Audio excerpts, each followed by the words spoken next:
चुनाव जो है ये मामूली चुनाव नहीं है साथियों। ये चुनाव जो है वो खास चुनाव है। ये चुनाव एक तरह से कह सकते हैं अधिकार पाने वाला है, मान सम्मान अधिकार दिलाने वाला है। तो इसलिए साथियों इस चुनाव में अपनी सारी शक्ति को झोंक दीजिए। साथियों ये पहले ये हमारा देश गुलाम था, लेकिन हमारा पूर्वज ने, आपके पूर्वज ने लाखों के संख्या में शहीद हुए, अंग्रेज से 250 साल लड़ाई लड़े, तब जाके ये देश आजाद हुआ। जब देश आजाद हुआ तो बाबा साहब भीमराव अंबेडकर ने हमें एक संविधान बना के दिए। संविधान बना के दिए, हमें एक लोकतंत्र मिला, और लोकतंत्र में जनता ही मालिक होता है, ये हमें संविधान में मिला साथियों। और हमारा देश आगे बढ़ रहा था। लेकिन 2014 में एक नेता आए और हम सबको एक बड़ा बड़ा सपना दिखाए। वो आए, एक तो झूठ बोलकर कहे हम एक पिछड़ा का बेटा है। उसके बाद उन्होंने कहा कि हम अच्छे दिन लाएंगे। उन्होंने देश के युवा को कहा कि आप हमें सरकार में लाओ, हम हर साल में 2 करोड़ युवा को नौकरी देंगे। उन्होंने कहा कि देश से विदेश में काला धन है, उस काला धन को लाएंगे और हर एक गरीब को 15-15 लाख रुपया दे देंगे। और हमारे लोगों को लगा शायद हमारे अच्छे दिन आएंगे, हमें नौकरी मिलेगा, विदेश से जो काला धन आएगा वो हम लोगों को मिलेगा। और हमारा लोग बेगर सोचे समझे ऐसे लोगों को वोट दे दिया। देश में नरेंद्र मोदी जी का सरकार बन गया। और आज बताइए, आज हमारे देश में नौकरी मिल रहा है? नहीं मिल रहा है साथियों, नहीं मिल रहा है। आज देश में आज युवा ऐसा है कि उनका शादी नहीं हो रहा है। 22 साल की उम्र में होता है तो सोचता अगले साल नौकरी पा लेंगे और अच्छा शादी होगा। 23 साल का होता है तो सोचता अगले साल नौकरी पा लेंगे, फिर शादी होगा। इसी तरीके से अगले साल अगले साल कर कर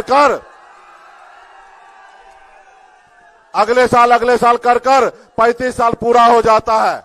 समय उनका निकल जाता है शादी का, ना अच्छा लड़की मिलता है, ना नौकरी मिलता है, और घर पर परेशान रह जाता है साथियों। इसलिए साथियों अगर अधिकार चाहिए तो इस सरकार को बदलना पड़ेगा, सरकार को बदलना पड़ेगा। अगर आपको नौकरी चाहिए, आपको मान सम्मान अधिकार चाहिए, तो ये सरकार को बदलना पड़ेगा। सरकार ऐसी लाना पड़ेगा जो आपके अधिकार की बात करेगा।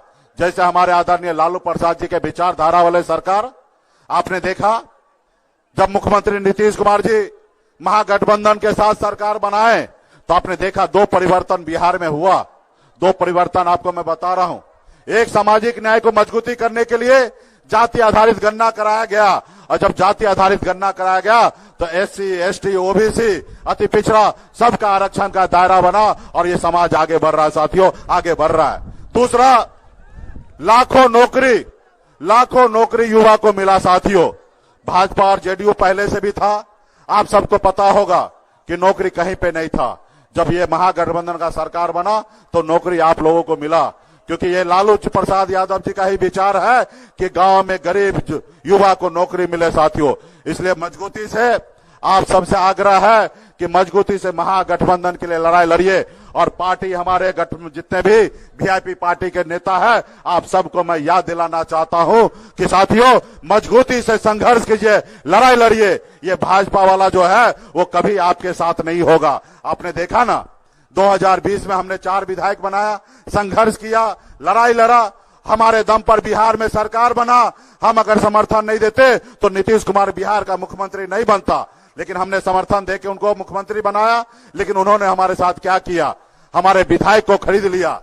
जो सरकार हमने बनाया उस सरकार से हमको बाहर कर दिया। वो नहीं चाहता कि गरीब पिछड़ा एक मल्ला का बेटा सर उठा के जिए, वो हमको रोड पे ला दिया साथियों। इसलिए पार्टी के एक एक नेता आपने हाथ में गंगा जल लेकर संकल्प लिया पूरे बिहार में, आरक्षण नहीं तो गठबंधन नहीं, और गठबंधन नहीं तो भाजपा को वोट नहीं। इसलिए मजबूती से हम लोग इंडिया गठबंधन के साथ रहेंगे और हमारे राष्ट्रीय जनता दल के प्रत्याशी भाई अभय कुशवाहा जी को भारी मतों से विजय बनाना है साथियों। इसलिए एक एक निषाद एक एक वीआईपी के पार्टी के नेता एक एक गांव में जाइए, एक एक टोला में जाइए, अपने लोगों को एक एक संदेश दीजिए और मजबूती से प्रत्याशी जिताइए। भाइयों, ये तो अभी टेलर है, पिक्चर आपको 2025 में दिखेगा साथियों, पिक्चर अभी 2025 में दिखेगा, जब बिहार में हमारी महागठबंधन का सरकार होगा और बिहार में जो युवा को नौकरी देने का जो सिलसिला जो चला था वो आने वाले समय में जारी रहेगा साथियों।